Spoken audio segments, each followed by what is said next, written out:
ನಮಸ್ತೆ.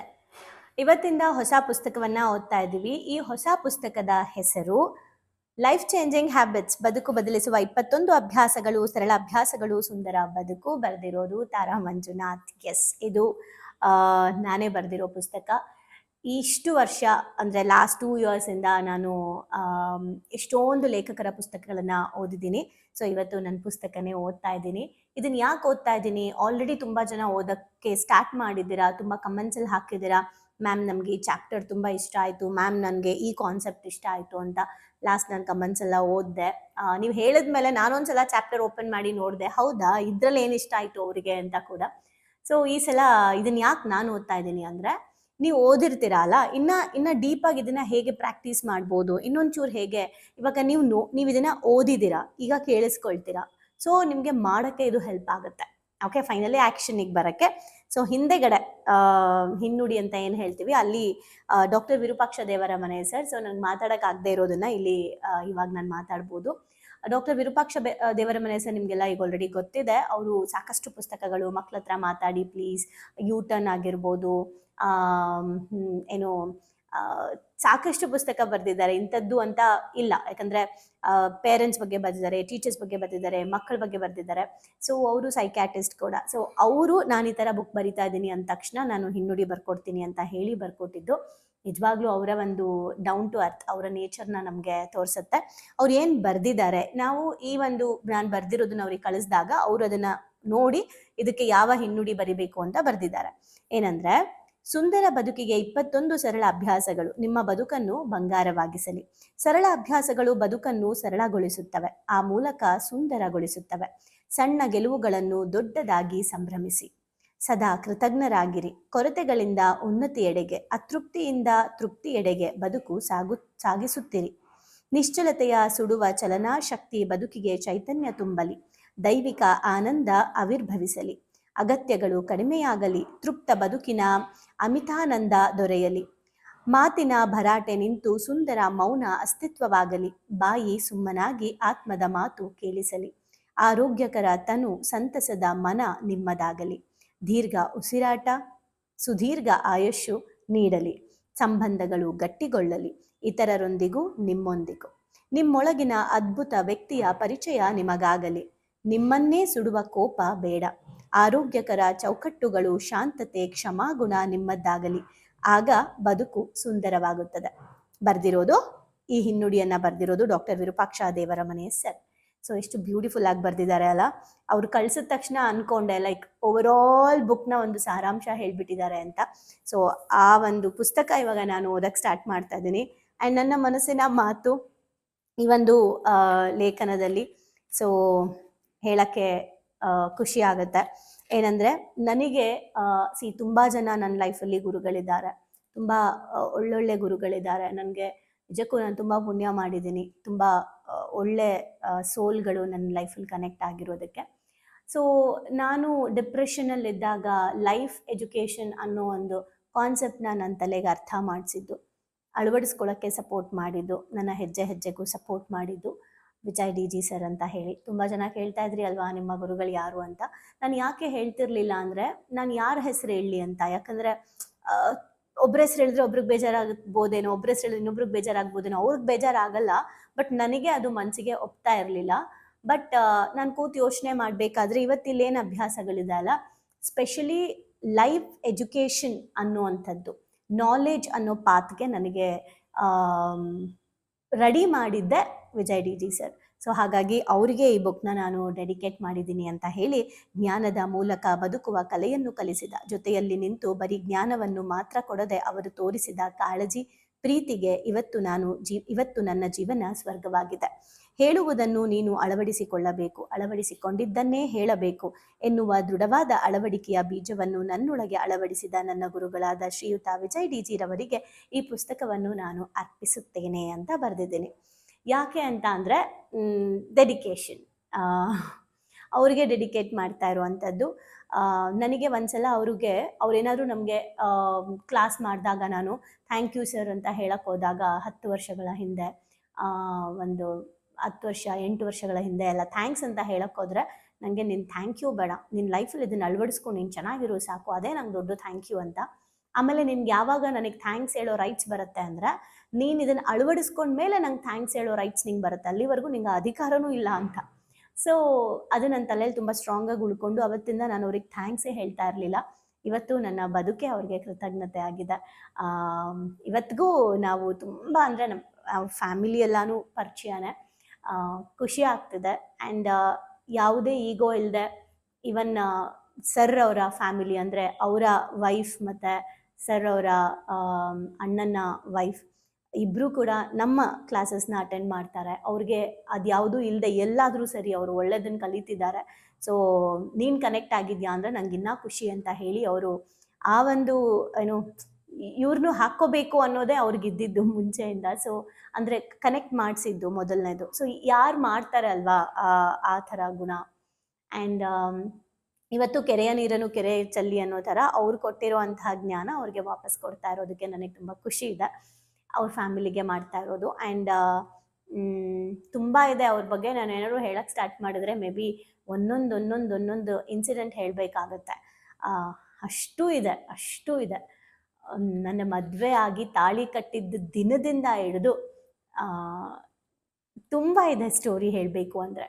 Okay, so ಒಂದಿನ ನೋಡೋಣ, ನಾವೇ ಒಂದಿನ ಯಾವುದಾದ್ರೂ ಒಂದು ಪಾಡ್ಕಾಸ್ಟ್ ಮಾಡಬೇಕಷ್ಟೇ, ನಾನು ಅವರು ಕೂತ್ಕೊಂಡು ಇಬ್ಬರು ಮಾತಾಡಿಕೊಂಡು ಏನೇನೆಲ್ಲ ಇಬ್ಬರು ಅವರಿಂದ ನಾನು ಕಲ್ತಿದ್ದು ಒಂದಾದರೆ ಇಬ್ಬರು ತುಂಬ ಫೇಸ್ ಮಾಡಿದ್ದೀವಿ. ಒಂದು ಸಿಚುಯೇಷನಲ್ಲಿ ತುಂಬ ಫೇಸ್ ಮಾಡಿದ್ದೀವಿ. ತುಂಬ ಆಪಾದನೆಗಳನ್ನು ನಾವು ಫೇಸ್ ಮಾಡಿದ್ದೀವಿ.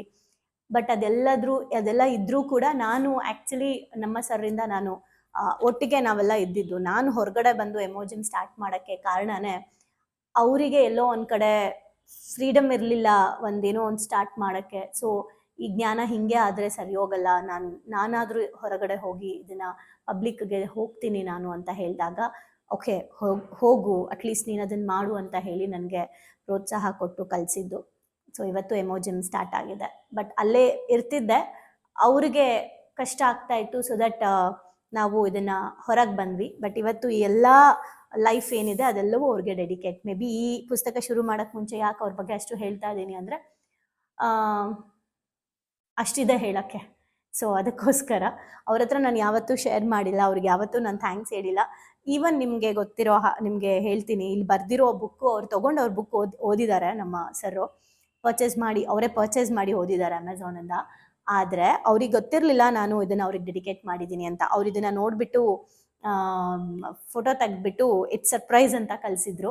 ಆಮೇಲೆ ಸರ್ಪ್ರೈಸ್ ಏನಿಲ್ಲ, ಇಟ್ಸ್ ನ್ಯಾಚುರಲ್ ಅಂತ ನಾನು ಕಳಿಸ್ದೆ. ಲೈಕ್ ಅದು ನ್ಯಾಚುರಲ್ ಅದು ಅಂತ ಹೇಳಿ. ಸೊ ನಮ್ಮ ಗುರುಗಳ ಬಗ್ಗೆ ಕೇಳ್ತಿದ್ರಲ್ಲ, ಒಬ್ಬರನ್ನ ಇಂಟ್ರಡ್ಯೂಸ್ ಮಾಡಿದ್ದೀನಿ. ಇನ್ನು ಕೆಲವ್ರನ್ನೆಲ್ಲ ಇಂಟ್ರಡ್ಯೂಸ್ ಮಾಡೋಕ್ಕೆ ಅವ್ರದ್ದೇ ಪರ್ಮಿಷನ್ ಇಲ್ಲ. ಕೆಲವು ಗುರುಗಳನ್ನ ಅವರು ಇಂಟ್ರಡ್ಯೂಸ್ ಮಾಡ್ಕೊಳ್ಳಲ್ಲ.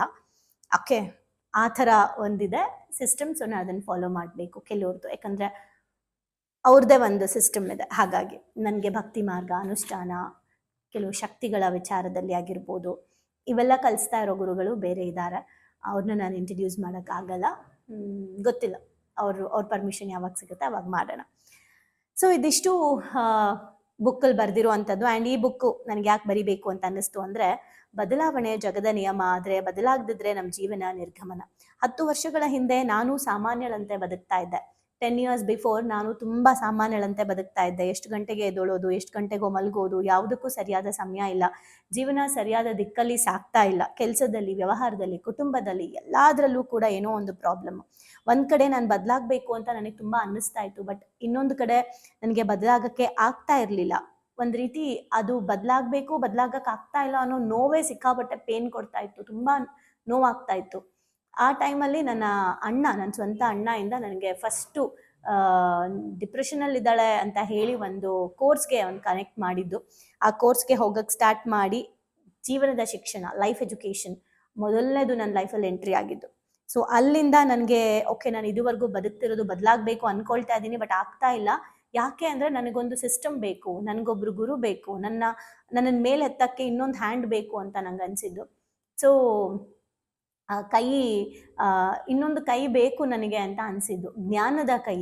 ಸೊ ಅಲ್ಲಿಂದ ನಾನು ನಮ್ಮಣ್ಣ ಏನು ಸಜೆಸ್ಟ್ ಮಾಡ್ದೆ, ಅಲ್ಲಿ ಹೋದೆ, ಕಲಿತೆ. ಇವತ್ತು ಇಲ್ಲಿಗೆ ಬಂದಿದ್ದೀನಿ. ಸೊ ಅಲ್ಲಿಂದ ಸ್ಟಾರ್ಟ್ ಆಯಿತು ನನಗೆ ನನ್ನ ಜೀವನನೂ ಕೂಡ ಒಳ್ಳೆ ರೀತಿ ಕಟ್ಕೋಬೋದು ಅನ್ನೋ ನಂಬಿಕೆ ಬಂತು.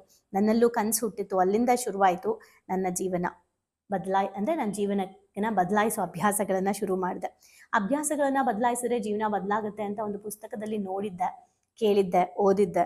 ಆದರೆ ಅದನ್ನು ಯಾವಾಗ ಲೈಫಲ್ಲಿ ಅಳವಡಿಸ್ಕೊಂಡೆ ಆಗ ಗೊತ್ತಾಯಿತು, ಓ ಇಷ್ಟು ಚೆನ್ನಾಗಿ ಬದಲಾಗುತ್ತಾ ಲೈಫು ಅಂತ. ಸೊ ಅದು ಬೇರೆಯವ್ರಿಗೂ ಹೆಲ್ಪ್ ಆಗಲಿ ಅಂತ ಈ ಬುಕ್ನ ನಾನೇ ಬರೆದಿದ್ದೀನಿ. ಸೊ ಬದಲಾವಣೆ ನಿರಂತರವಾಗಿ ಆದಾಗ ಮಾತ್ರ ಪರಿವರ್ತನೆ ಆಗುತ್ತೆ. ಅಂದರೆ ಕನ್ಸಿಸ್ಟೆನ್ಸಿ ಇದ್ದರೆ ಮಾತ್ರ ವರ್ಕ್ ಆಗುತ್ತೆ, ಇಲ್ಲಾಂದರೆ ಆಗಲ್ಲ. ಹಾಗಾಗಿ ಕನ್ಸಿಸ್ಟೆನ್ಸಿ ತುಂಬ ಇಂಪಾರ್ಟೆಂಟ್, ಇಲ್ಲ ಅಂದರೆ ಸುಮ್ಮನೆ ಟೈಮ್ ವೇಸ್ಟ್ ಅಂತ. ಆ್ಯಂಡ್ ಎಲ್ಲ ಆತ್ಮಗಳಿಗೂ ನನ್ನ ಧನ್ಯವಾದಗಳು. ಈ ಬುಕ್ನ ಯಾರೆಲ್ಲ ತಗೊಂಡು ಓದ್ತಾ ಇದ್ದಾರೆ ಇವಾಗ ಆಲ್ರೆಡಿ, ಅವರೆಲ್ಲರಿಗೂ ಥ್ಯಾಂಕ್ ಯು. ಈ ಪುಸ್ತಕ ನಿಮ್ಮ ಕೈಗೆ ಬಂದು ತಲುಪಿದೆ ಅಂದರೆ ಖಂಡಿತ ಅದು ನಿಮ್ಮ ಆತ್ಮನೇ ಆಯ್ಕೆ ಮಾಡಿಕೊಂಡಿದೆ. ನಿಮ್ಮಲ್ಲಿ ಪರಿವರ್ತನೆಯ ಹಂಬಲ ಹೆಚ್ಚಾಗಿದೆ. ನಿಮ್ಮನ್ನ ನೀವು ನೋಡ್ಕೊಳ್ಳೋಕೆ ಆಲ್ರೆಡಿ ರೆಡಿ ಆಗಿದ್ದೀರಾ. ನಮ್ಮನ್ನ ನಾವು ನೋಡ್ಕೊಳ್ಳೋದು ಕನ್ನಡಿಯಲ್ಲಿ ಮಾತ್ರ ಅನ್ಕೊಂಡಿದ್ದೀವಿ, ಆದರೆ ನಮ್ಮ ಮನಸ್ಸಿಗೂ ಒಂದು ಕನ್ನಡಿ ಅವಶ್ಯಕತೆ ಇದೆ ಅಂತ ನಿಮಗೆ ಅನಿಸಿದೆ. ಸರಿ ತಪ್ಪುಗಳನ್ನು ತಿಳ್ಕೊಳ್ಬೇಕು ಅಂತ ಅನಿಸಿದೆ, ಅಂದವಾಗಿ ಮಾಡ್ಕೋಬೇಕು ಅನಿಸಿದೆ. ಇವೆಲ್ಲವೂ ಸಾಧ್ಯವಾಗುವುದು ನಮ್ಮ ಮನಸ್ಸಿಗೆ ಜ್ಞಾನದ ಕನ್ನಡಿಯನ್ನು ಇಟ್ಟಾಗ ಮಾತ್ರ. ಸೊ ಆ ಜ್ಞಾನದ ಕನ್ನಡಿಯನ್ನು ಇಡಬೇಕು ಅಂತ ನೀವು ನಿರ್ಧಾರ ಮಾಡಿ ಈ ಪುಸ್ತಕವನ್ನು ತಗೊಂಡಿದ್ದಕ್ಕೆ ಥ್ಯಾಂಕ್ ಯು. ಈ ಪುಸ್ತಕವು ಪ್ರಾಕ್ಟಿಕಲ್ ಆಧ್ಯಾತ್ಮ ವೈಜ್ಞಾನಿಕತೆಯನ್ನು ಹೊಂದಿದೆ. ದಿನನಿತ್ಯದ ಹ್ಯಾಬಿಟ್ಸ್ಗೆ ಫೀಲಿಂಗ್ಸು ಅಂದರೆ emotions mentally, emotionally, physically, scientifically ಕೂಡ ನಾನು ಯಾವ ರೀತಿ ಪ್ರಿಪೇರ್ ಆಗಬೇಕು, ಅದ್ರ ಬೆನಿಫಿಟ್ ಏನು ಅನ್ನೋದನ್ನು ನಾನು ಇದರಲ್ಲಿ ಮೆನ್ಷನ್ ಮಾಡಿದ್ದೀನಿ. ಬಹಳಷ್ಟು ಜನರಿಗೆ ಎಲ್ಲವೂ ಗೊತ್ತಿರುತ್ತೆ, ಆದರೆ ಅಳವಡಿಸ್ಕೊಳ್ಳೋಕೆ ಕಷ್ಟ ಆಗ್ತಿರುತ್ತೆ. ನಮಗೆ ನಾವೇ ಎಷ್ಟೊಂದು ಸಲ ನಮ್ಮ ಕೈಯಲ್ಲಿ ಆಗಲ್ಲ ಅನ್ನೋ ಒಂದು ಸೆಂಟೆನ್ಸ್ನ ಕೊಟ್ಕೊಂಡ್ಬಿಟ್ಟಿರ್ತೀವಿ, ಸ್ಟೇಟ್ಮೆಂಟ್ನ ಕೊಟ್ಕೊಂಡ್ಬಿಟ್ಟಿರ್ತೀವಿ. ಅದು ನಮ್ಮನ್ನು ಕುಗ್ಗಿಸ್ತಾ ಇರುತ್ತೆ.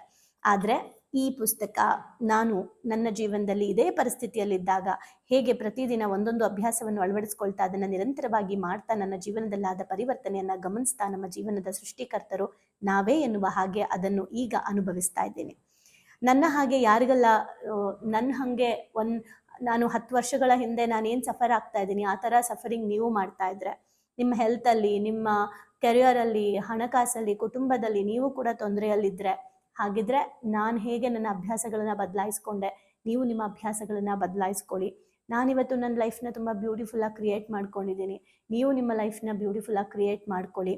ಆ್ಯಂಡ್ ನಮ್ಮ ಕೈಯಲ್ಲೇ ಸೊಲ್ಯೂಷನ್ ಇದೆ, ಯಾಕಂದರೆ ಪ್ರಾಬ್ಲಮ್ ನಮ್ಮಲ್ಲೇ ಇದೆ. ಸೊ ಸೊಲ್ಯೂಷನ್ ಕೂಡ ನಮ್ಮೊಳಗಡೆನೇ ಇದೆ. ಯಾರಿಗೆಲ್ಲ ನಿಜವಾಗ್ಲೂ ಸೊಲ್ಯೂಷನ್ ಬೇಕು ಅಂತ ಅನಿಸಿದೆ ಅವರೆಲ್ಲರೂ ಕನ್ನಡಿಯಲ್ಲಿ ಮುಖ ನೋಡ್ಕೊಳ್ಳೋದಕ್ಕಿಂತ ಜ್ಞಾನದ ಕನ್ನಡಿಯಲ್ಲಿ ಮನಸ್ಸನ್ನು ನೋಡ್ಕೊಳ್ಳೋದು ತುಂಬ ಇಂಪಾರ್ಟೆಂಟ್ ಆಗುತ್ತೆ.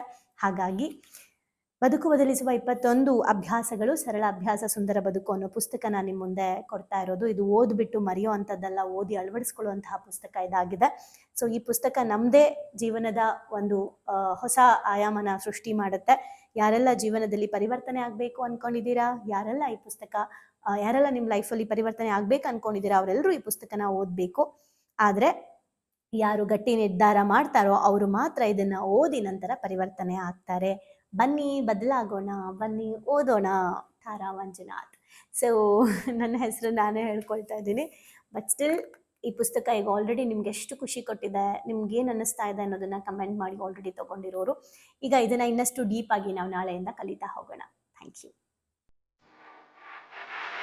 ಭಾವನೆಗಳು ಬಂದು ಶಾಲೆಗೆ ಬಂದು ತುಂಬಾ ಖುಷಿ ಆಯ್ತು. ಲೈಫಲ್ಲಿ ತುಂಬಾ ಅಂದ್ರೆ ತುಂಬಾ ಕ್ಲಾರಿಟಿ ಬಂದಿದೆ. ತುಂಬಾನೇ ಬದಲಾವಣೆ ಆಗಿದೆ. ನಂಗೆ ತುಂಬಾ ಖುಷಿ ಇದೆ ನಾನು ಇಲ್ಲಿಗೆ ಬಂದಿರೋದು. ನನಗೆ ತುಂಬಾ ಖುಷಿ ಆಗ್ತದೆ. ಪ್ರತಿಯೊಂದಕ್ಕೂ ಸ್ಫೂರ್ತಿ ಸಿಕ್ಕಿದೆ, ನೆಮ್ಮದಿ ಸಿಕ್ಕಿದೆ. ಒನ್ ವರ್ಡ್ ಅಲ್ಲಿ ಹೇಳ್ಬೇಕಂದ್ರೆ ಇಟ್ ಈಸ್ ಅಲ್ಟಿಮೇಟ್. ಲೈಫ್ ತುಂಬ ಕಾಂಪ್ಲಿಕೇಟ್ ಅಂದ್ಕೊಂಡಿದ್ದೆ, ಬಟ್ ಈ ಕ್ಲಾಸಿಗೆ ಸೇರಿದ್ಮೇಲೆ ತುಂಬ ಈಸಿಯಾಗಿ ಅರ್ಥಪೂರ್ಣವಾಗಿ ಹೇಗೆ ಜೀವಿಸ್ಬೇಕು ಅನ್ನೋದು ಗೊತ್ತಾಯ್ತು. ಆಕ್ಚುಲ್ ಆಗಿ ನಂಗೆ ತುಂಬಾ ಖುಷಿ ಇದೆ ನಾನು ಇಲ್ಲಿಗೆ ಬಂದಿರೋದು. ಈ ಒಂದು ವರ್ಕ್ಶಾಪ್ ಬಂದಿರೋ ಉದ್ದೇಶ ಅಂದರೆ ತಾರಾ ಮೇಡಮು ಏನೇ ಕೊಟ್ಟರು ಒಂದು ಅದ್ಭುತವಾಗಿ ಸ್ಪೆಷಲ್ ಆಗಿ ಕೊಡ್ತಾರೆ ಅನ್ನೋ ನಂಬಿಕೆ ಇದೆ. ಈ ಒಂದು ವರ್ಕ್ಶಾಪಲ್ಲಿ ಇನ್ನೂ ಅದ್ಭುತವಾಗಿ ಸಿಗ್ತದೆ ಅಂತ ನಂಬ್ಕೊಂಡು ಬಂದಿದ್ದೀನಿ. ಖಂಡಿತ ಆಗುತ್ತೆ. ಡೈಲಿ ಹೊಸ ಟಾಪಿಕ್ ನಾವು ಡೈಲಿ ವೇಟ್ ಮಾಡ್ತಾ ಇರ್ತೀವಿ, ಇವತ್ತೇನು ಹೇಳ್ಕೊಡ್ತಾರೆ, ನಾಳೆ ಏನು ಹೇಳ್ಕೊಡ್ತಾರೆ ಅಂತೇಳಿ. ನಾನು ಎಲ್ಲರಿಗೂ ಹೇಳೋದಷ್ಟೇ, ಅವ್ರು ಕೊಡೋ ಎಲ್ಲ ಟಾಸ್ಕ್ನು ಚೆನ್ನಾಗಿ ಫಾಲೋ ಅಪ್ ಮಾಡಿದರೆ ನಿಮ್ಮ ಜೀವನ ಇನ್ನೂ ತುಂಬ ಚೆನ್ನಾಗಿರುತ್ತೆ. ಎಜುಕೇಶನ್ ಬಂದ್ಮೇಲೆ ನನ್ನ ಲೈಫ್ ಸೇವ್ ಆಯ್ತು ಅಂತಾನೆ ಹೇಳ್ಬೋದು. ಸೊ ಬಹಳನೇ ಖುಷಿ ಇದೆ. ನಮ್ಮನ್ನ ನಾವು ಟ್ರಾನ್ಸ್ಫಾರ್ಮ್ ಮಾಡ್ಕೊಂಡು ಈ ಹ್ಯಾಬಿಟ್ಸ್ ಎಲ್ಲ ನಾವು ಇನ್ಸ್ಟಾಲ್ ಮಾಡ್ಕೊಂಡ್ರೆ ನಮ್ಮ ಲೈಫ್ ಖಂಡಿತವಾಗ್ಲೂ ಸಕ್ಸಸ್ಫುಲ್ ಆಗುತ್ತೆ ಅಂತ ಅಂದ್ಬಿಟ್ಟು. ಸೊ ನಿಮ್ಮ ಲೈಫ್ ಚೇಂಜಿಂಗ್ ಟ್ರಾನ್ಸ್ಫಾರ್ಮೇಶನ್ ಅಂತ ಅಂದ್ರೆ ಇದಕ್ಕೆ emo gym is the most and main ಕಾರಣ ಅಂತಾನೆ ಹೇಳ್ತೀನಿ. ಎಕ್ಸ್ಪ್ರೆಸ್ ಮಾಡ್ಬೇಕಂದ್ರೆ ಒಂದು ವರ್ಡು ಅದು ಭಾಳ ಚಿಕ್ಕದಾಗತ್ತೆ. ಅದು ಏನಂತಂದ್ರೆ ಥ್ಯಾಂಕ್ ಯು ಅನ್ನೋಂಥ ವರ್ಡ್ ಮಾತ್ರ ನಾನು ಎಕ್ಸ್ಪ್ರೆಸ್ ಮಾಡ್ಬೋದು. ಒಂದೊಂದು ಸ್ಟೆಪ್ಪಲ್ಲೂ ನಾವು ಚೇಂಜ್ ಆಗ್ತಿದ್ದೀನಿ, ನಾನು ಚೇಂಜ್ ಆಗ್ತಿದ್ದೀನಿ ಅನ್ನೋದು ತುಂಬ ನನಗೆ ಅಳವಡಿಕೆ ಆಗ್ತಿದೆ. ಮತ್ತು ಎಲ್ಲ ಸ್ಕೂಲು ಕಾಲೇಜ್ಗಳಲ್ಲೂ ಇದೊಂದು ಸಬ್ಜೆಕ್ಟ್ ಅಂತ ಇಡಬೇಕು ಮಕ್ಕಳಿಗೆ. ಎಲ್ರಿಗೂ ಯೂಸ್ ಆಗುವಂಥ ಕ್ಲಾಸ್ ಇದು, ಯೂನಿಕ್ ಆಗಿದೆ. ಇಮೋಜಿಮ್ ಟೀಮ್ಗೆ ಥ್ಯಾಂಕ್ ಯು. ಇದೆಲ್ಲ ನಡೆಸ್ತಾ ಇರುವಂಥ ತಾರಾ ಮೇಡಮ್ಗೆ, ಸಂದೇಶ್ ಸರ್ಗೆ, ಜೊತೆಗೆ ಎಮೋಜಿನ್ ಟೀಮ್ಗೆ thank you so much. So ಯಾರ್ಯಾರೆಲ್ಲ ಸೇರ್ಕೊಂಡಿಲ್ಲ ದಯವಿಟ್ಟು ಸೇರ್ಕೊಳ್ಳಿ. So it is very utilizing. Life long ಯಾರಿಗಾದ್ರೂ ಚಿರಋಣಿಯಾಗಿರ್ತೀವಿ ಅಂದರೆ ಅದು ಸಂದೇಶನ ಮತ್ತು ತಾರಾ ಮ್ಯಾಮ್. ಸೊ ಬನ್ನಿ ಪಾವನಿಗಳಿಗೊಂದು ಶಾಲೆನ ಎಂಟರ್ ಆಗಿ ಅದನ್ನ ಫೀಲ್ ಮಾಡಿ. ಅಂದರೆ ರಿಕ್ವೆಸ್ಟ್ ಮಾಡ್ಕೊತಿದ್ದೀನಿ ನಿಮಗೆ, ಇದರಿಂದ ಲಾಸ್ ಆಗೋದಂತೂ ಏನೂ ಇಲ್ಲ, ಬಟ್ ಲೈಫಲ್ಲಿ ತುಂಬಾನೇ ಪಡ್ಕೊತೀನಿ ನಾನು. ಅದಕ್ಕೆ ನಾನು ಶೋರ್ ಗ್ಯಾರಂಟಿ ಕೊಡ್ತೀನಿ ನಾನು. ಎಲ್ಲೂ thank you to Tara ma'am and Sandesh sir. Thank you to whole my ಎಮೋಜಿಮ್. Thank you.